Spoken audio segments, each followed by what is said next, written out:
মালিকরা নাকি গাড়িয়ে দিচ্ছেন আমাকে বলতেছিল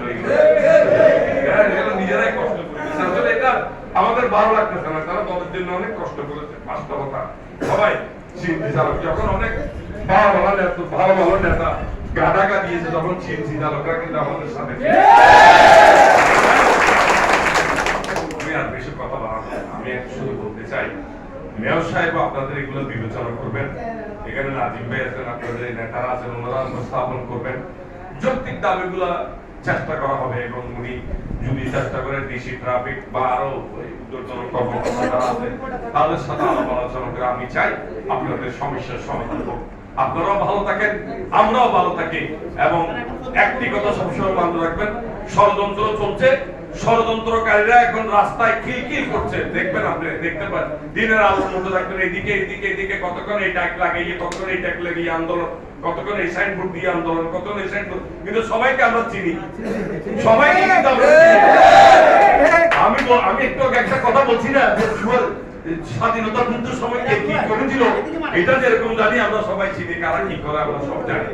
সুতরাং একটি কথা মনে রাখবেন, আমাদেরকে আমরা অযথা কিছু করলে আমাদের নির্বাচন জন্য আমাদের ক্ষতি হবে। আমাদের নেতা তামিমের প্রতীক তারেক রহমান একটা কথা বলেছেন, কি বলেছেন? যে বিএনপির জন্য, বিএনপির ইতিহাসে, বাংলাদেশের ইতিহাসে সবচেয়ে কঠিনতম নির্বাচন হবে আগামী জাতীয় সংসদ নির্বাচন।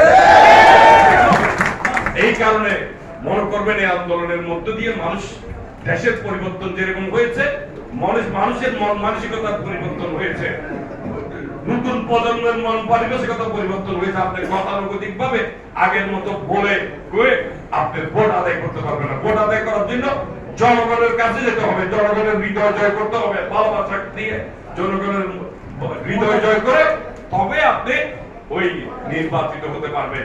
কারণ ওই ব্যালট বাক্স রাতের পর দিনের পর রাতের ব্যালট বাক্স করে ভর্তি করে আর কোন নির্বাচন বাংলাদেশের মাটিতে হবে না।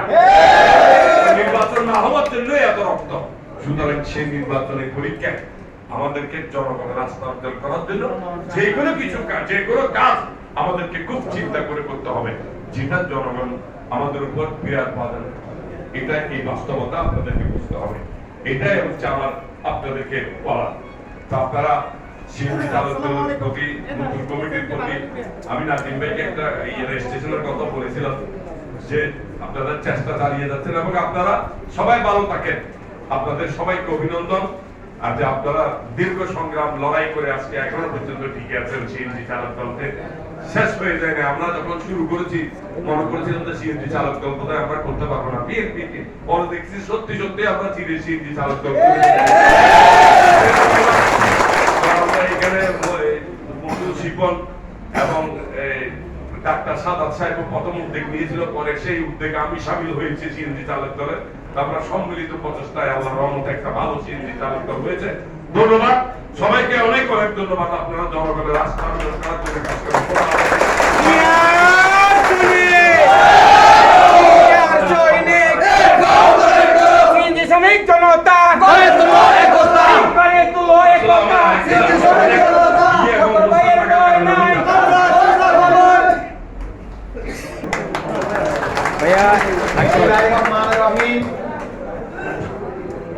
আজকে সিএনজি চালক দলের শ্রমিক ফেডারেশন কর্তৃক আয়োজিত এই কর্মী সভায় বাংলাদেশ জাতীয়তাবাদী তরুণ দলের পক্ষ থেকে আপনাদেরকে জানাচ্ছি রক্তিম শুভেচ্ছা ও সংগ্রামী সালাম।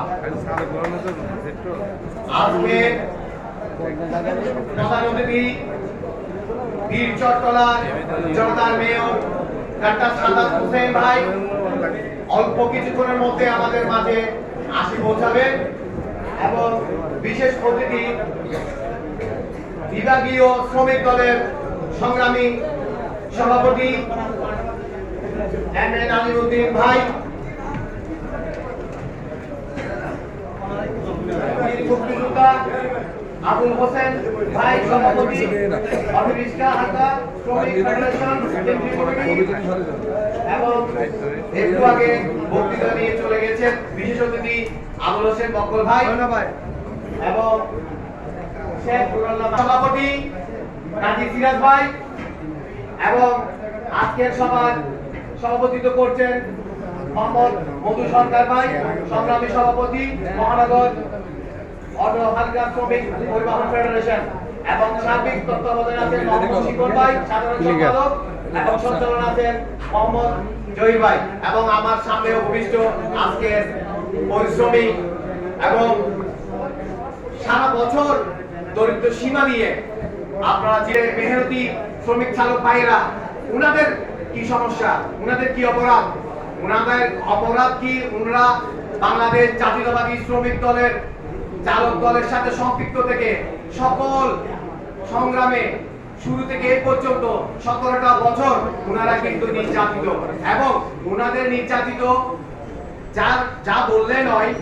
30 নম্বর ওয়ার্ড পূর্ব মাদারবাড়ি আমাদের এলাকা, ওই এলাকায় দুঃসময়ে 21 সালে চট্টগ্রাম মেয়র জনতার মেয়র ডাক্তার সাদাত যখন ইলেকশন করছেন, তৎকালীন সময় আমাদের ওয়ার্ডে কোনো কাউন্সিলর প্রার্থী খুঁজে পাওয়া যায় নাই।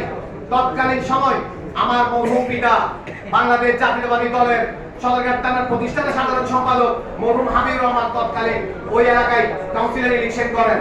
তখন কিন্তু এই শ্রমিক আপনারা যারা আমার সামনে উপস্থিত আছেন, শিপন ভাই এবং মধু ভাইয়ের নেতৃত্বে আপনাদের অকুল যে আমি যে সহযোগিতা পেয়েছি, আমি তৎকালীন সময় আমাদের ওয়ার্ডে অনেক সিনিয়র নেতৃবৃন্দ তখন সবাই চলে গেছে, আমি শুধু আমার পাশে পেয়েছিলাম আপনাদেরকে, এই চালক ভাইদেরকে আমি পেয়েছি। যথেষ্ট আমি নির্যাতিত তৎকালীন সময়, আমি ওই নির্বাচনের সময়, আমার পিতা নির্বাচনের সময় আমি আপনাদের সহযোগিতা নিয়ে নির্বাচন, আমার বাবা নির্বাচন সাকসেস করেছি। যাই হোক, দুঃসময়ে নির্বাচন করেছিল, আমি সুসময়ের অপেক্ষায় আছি। কেন্দ্রীয় নেতৃবৃন্দ 24 সালের এই আন্দোলন 4 আগস্ট নিউ মার্কেটের মোড়ে আমি গুলিবিদ্ধ হই। আমার এক সিএনজি চালক ভাই আমাকে দেখে সরাসরি আমি গুলিতে যখন আহত হই, তখন উনি আমাকে চট্টগ্রাম মেডিকেল হাসপাতালে নিয়ে যায়, এবং এই যে তখন আমাকে ভর্তি করেছিল আপনাদের এই শ্রমিক এই সিএনজি চালক ভাইরা, আমি ওনাদের চিরজীবন মনে রাখবো ইনশাআল্লাহ। আমি বিস্তারিত করবো না, অনেক সিনিয়র নেতৃবৃন্দ এখানে বক্তৃতা দিচ্ছেন এবং বক্তব্য দেওয়ার এখনো বাকি আছে। আমি কেন্দ্রীয় তরুণ দলের ছোট্ট একটা পোস্টে আছি, তাও আপনাদের দোয়াই এবং সিনিয়র নেতৃবৃন্দদের এই রহমতে আমি এই পর্যন্ত এসেছি। আমি আশা করি আপনারা যখন বিপদে আমার সাথে, আমার দলের সাথে ছিলেন, আমাদের 30 নম্বর ওয়ার্ডে ছিলেন, সমস্ত চট্টগ্রামে মহানগরের সিএনজি চালিয়ে আপনারা যে কষ্টটা করছেন, ইনশাআল্লাহ সিনিয়র নেতৃবৃন্দদের পরে আমি আপনাদের হয়ে দৃষ্টি আকর্ষণ করছি আগামীতে, যাতে যে মামলায় জর্জরিত আপনারা হচ্ছেন, প্রতিনিয়ত 5,000, 2,000 টাকা, 3,000 টাকা, 5,000 টাকার উপরে আপনাদের ইনকাম কত ভাই? 1,000 টাকা, 2,000 টাকা, 500 টাকা, আপনাদের ইনকাম থেকে আপনাদের মালিক পক্ষকে দিয়ে দেন, আপনারা বউ বাচ্চাকে নিয়ে কি খান? এই জিনিসটা আমি আমাদের শ্রমিক যারা ফেডারেশনের কেন্দ্রীয় পর্যায়ে নেতৃবৃন্দ আছে, ওনাদের দৃষ্টি আপনাদের পক্ষ